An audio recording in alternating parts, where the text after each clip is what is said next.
I'm Roberts Liardon, and this is God's Journal's Nugget.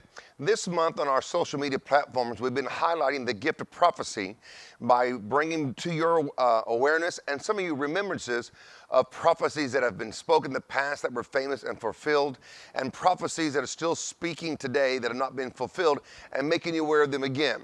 The gift of prophecy is not a forgotten gift. It's not a done away gift. It is a present live gift today in the churches and the lives of the believers that allow it to function in their life. The gift of prophecy is one of the 9 gifts of the Spirit, and God gave all the 9 gifts to everybody for they can have a victorious life. So we're glad that the gift of prophecy, which is an utterance gift, speaks into our lives personally, corporately, speaks in our life, what we say citywide, nationally, and generationally. So the gift of prophecy has different levels by which it functions. Many people today use the gift of prophecy as personal prophecy, which to me is one of the lowest level functions of the gift of prophecy. Not disrespecting it, not belittling it, but it's one of the lowest levels of its function. There is prophetic governmental words, there are directional words, there are correctional words. The gift of prophecy is very powerful in the life of a prophet. Now, it's a little different in the life of the believer. They both kind of act the same way, but in the life of the prophet or the prophetess, the gift of prophecy is stronger, more directive, and a little bit more powerful because it comes from an office versus just from the flow in the life of the believer.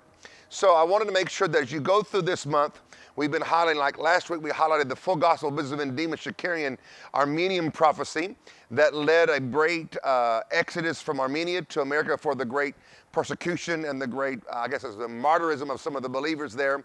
And we've also highlighted coming up, we're going to highlight Jeannie Wilkerson. She's a famous prophetess in the Word of Faith movement. She was born in Tulsa, well I should say, I met her in Tulsa, and she was based out of Tulsa at my church, Virginia Christian Center.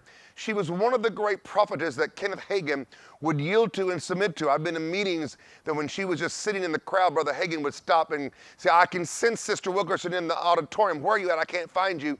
Come to the platform and obey. And we're going to show you some of those prophecies and introduce you to one of the great Word of Faith prophetess named Jeannie Wilkerson. There was one book that was written above her word and her teachings, and her life is a powerful life. And to me, it's one of the great examples of how a great prophetess can be in a city and in a revival movement. She was first an intercessor, then a prophetess, which I think is the right order. We do more through prayer than we do through speaking. And then when we do speak, it's very powerful. So we're going to introduce you to her.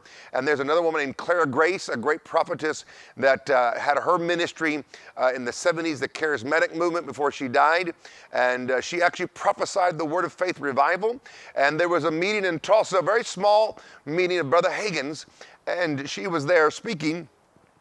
And she prophesied in this room are the leaders of the next revival, and there sat Kenneth Copeland, who had not really came into ministry yet, and his wife Gloria. There was Billy Brim, there was others. And so that great prophetess prophesied this word, and it came to pass. So this month, I'm getting to preaching here, and I just wanted to talk just for a moment. I want to encourage you to listen to all the things we're putting out there, old prophecies, new ones, and so you can see how they're operating and see the different ministry gifts and how their administrations differ, and share these things with your friends on Facebook and put them out there. So folks, let me introduce to the different kinds of prophets and the way they operate in different levels of their government. There's 2 kinds of prophecies, very simple. I'll mention to you there's conditional and unconditional. And so most prophecy in the New Testament is conditioned.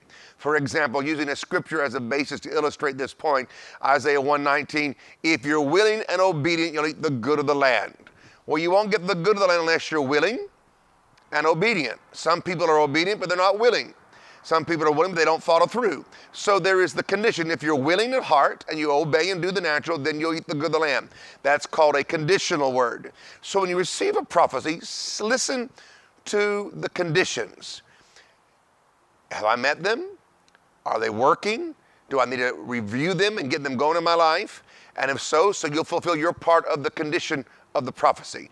There are a few times when prophecy is unconditional. Thus saith the Lord, this shall be, and no prayer and no talking and no anything's going to change it. It is a word and it is going to be. So those are the 2 kinds of prophecies I'll mention to you. And again, make sure you enjoy the Ken Clement prophecy. You'll enjoy some of the other ones, Mother Eder and Jeannie Wilkerson, Clara Grace, the Full Gospel Businessmen, and the Armenian boy prophet. So I hope you're enjoying this month. And may I say a little bit early, even though I think Christmas is about 10, 12 days. Merry Christmas to all of you. And and I will see you next week. Have a great time.